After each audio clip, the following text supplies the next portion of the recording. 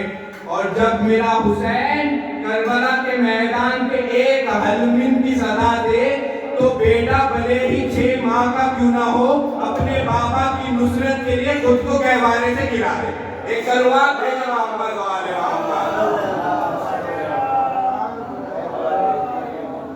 جناب نوح 950 سال تبلیغ کرتے رہے، پھر بھی صرف 80 لوگوں تک دین کو پہنچا پائے۔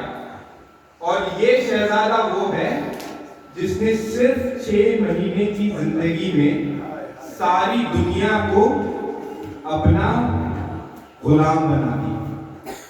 باب الحوائج جس شہزادے کا لقب۔ اس مجلس میں میری مائیں بہنیں بھی موجود ہیں۔ دعا ہے پروردگار سے کہ پروردگار بی بی رباب کی اجڑی ہوئی گود کے صدقے میری ماؤں بہنوں کی گود کو ہری بھری رکھے۔ ہم سے سوال ہوتا ہے کہ آپ ہر سال حسین پر گریہ کیوں کرتے ہیں؟ یہ تو نہیں ہے کہ صرف حسین ہی تنہا اس دنیا میں مظلوم رہے۔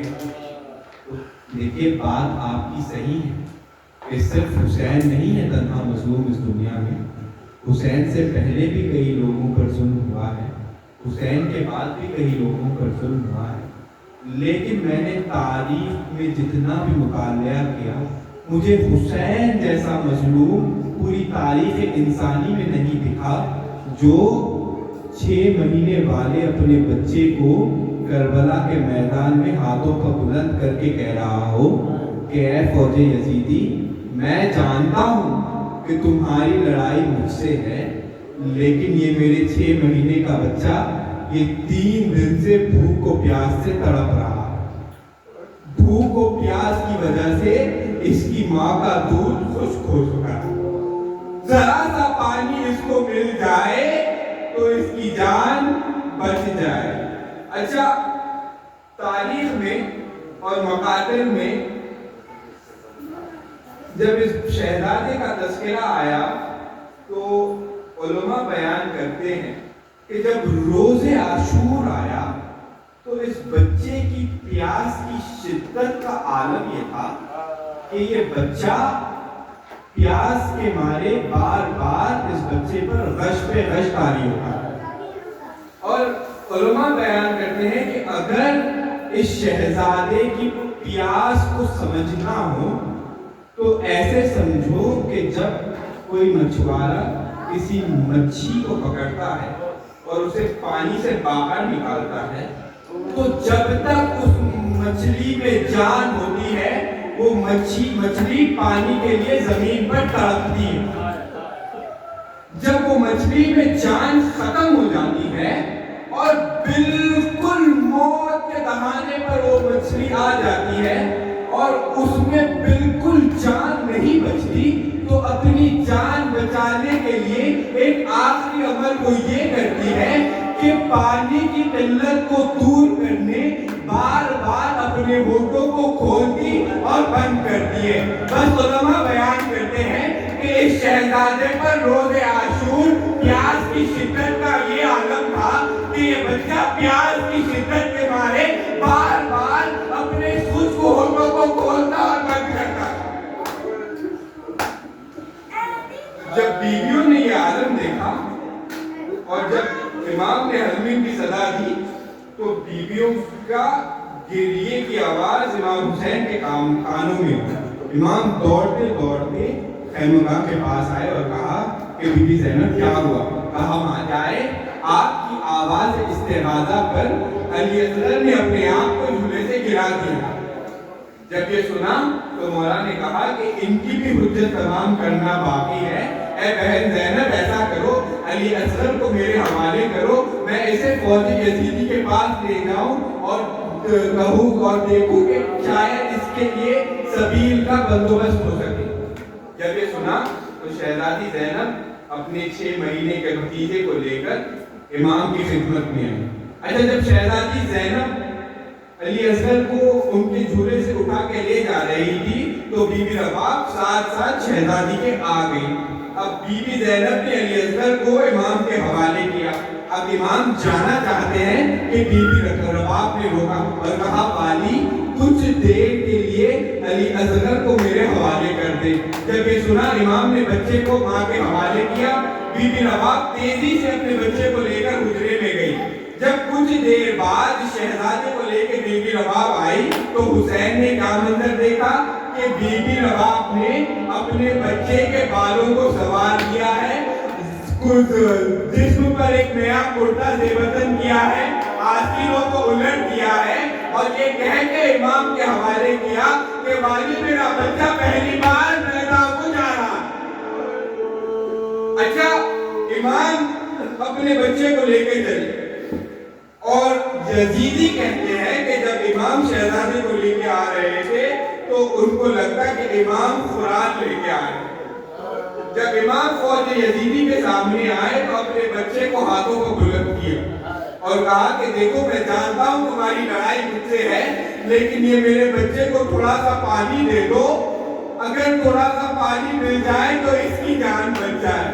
اس پر بھی ان ملائک پر کچھ اثر نہ ہوا تو امام نے اپنے بیٹے سے مخاطب ہو کے کہا کہ میرے لال تم فرزند خدا کے بیٹے ہو, اپنی حجت کو تمام کرو. جب یہ سنا تو امام نے اصغر کو کربلا کی جلتی ہوئی ریت پر ڈال دیا. اس ریت کی گرمی کا عالم یہ کہ دانا بھی ڈالو تو بھول جائے. اس جلتی ہوئی ریت پر حسین نے اپنے بھول سے بچے کو ڈالا. پھر بھی ملعونوں پر کچھ اثر نہ ہوا تو حسین نے بڑی تیزی سے اپنے بچے کو آغوش سے لے لیا اور کہا میرے بیٹے اپنی حجت کو تمام کرو. تو اس بچے نے اپنی حجت کو تمام کیسے کیا کہ اپنی سوکھی زبان اپنے سوکھے ہوئے ہونٹوں پر پھیرنے لگا. بس فوج یزیدی میں کلبلی مچ گئی. فوج یزیدی کے سپاہی منہ پہن کے رونے لگے. جب یہ عالم عمر سعد ملعون نے دیکھا تو ہرملہ کو بلایا اور کہا کہ ہرملہ حسین کے کلام کو خطا کر. اب اس ملعون نے دیکھا کہ بچے کی پیاس زیادہ ہے تو ایسی مشق لی جائے جس کے 3 دہانے ہو.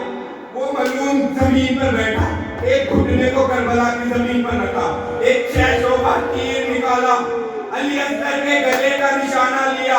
امام جعفر بیان کرتے ہیں کہ وہ تیر چلا اور وہ تیر علی اصغر کے گلے پر ایسے لگا من الورید الى الورید من الرزن الى الرزن. یہ اس تیر کا ایک پر علی اصغر کے گلے کے ایک طرف داخل ہوا, دوسری طرف سے نکلا.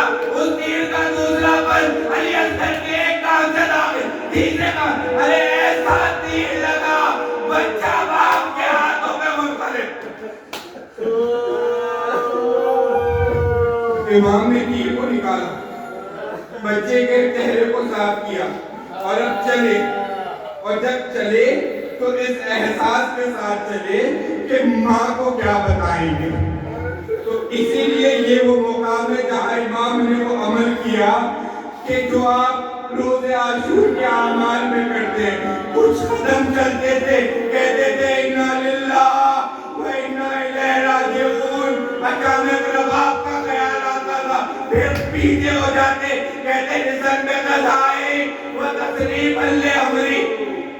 اپنے 6 مہینے والے کی لاش کو لے کے جب خیمہ گاہ کے دروازے پر امام آئے ہیں تو بی بی رباب منتظر تھی. کہا والی میرے بچے کو پانی پلا لائے. تو کہا رباب اگر وعدہ صبر کرو تو علی اصغر کو تمہارے حوالے کرو. کہا والی آپ امام ہیں, میں وعدہ صبر کرتی ہوں. جب یہ کہا تو امام نے عبا کا دامن ہٹایا. جب عبا کا دامن ہٹا, خدا کسی ماں کو یہ منظر نہ دکھائے, رباب نے کیا دیکھا کہ گلے میں تیر کا نشان, پونچھوں میں دودھ کی جگہ خون بھرا. بس وعدہ تھا صبر کا, بس ایک جملہ کہا آئے میرے لال کیا تیرے سن کے بچے بھی نہر کر دیے جاتے ہیں.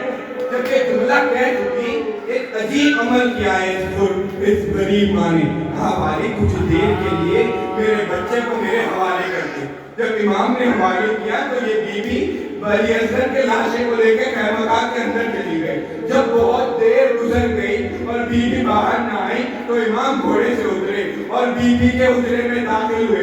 جب حسین رباب کے حجرے میں داخل ہوئے تو حسین نے کیا منظر دیکھا کہ رباب علی اصغر کے لاشے کو اس کے دولے میں لٹائے ہوئے دھولا دے رہی ہے اور دھولا دیتے دیتے یہ کہہ رہی ہے میرے لال اپنی غریب ماں کی اس آخری خدمت کو قبول.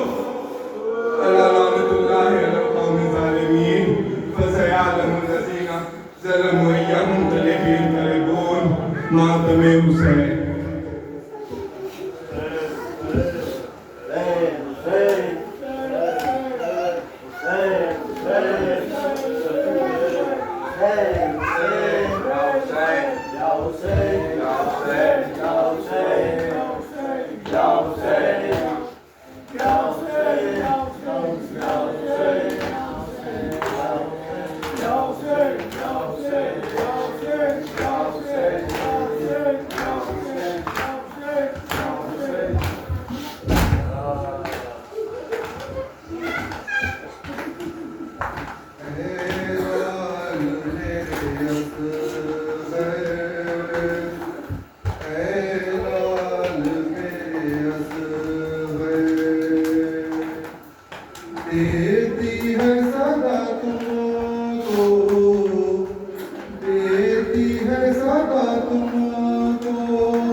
السلام عليك يا أبا عبد الله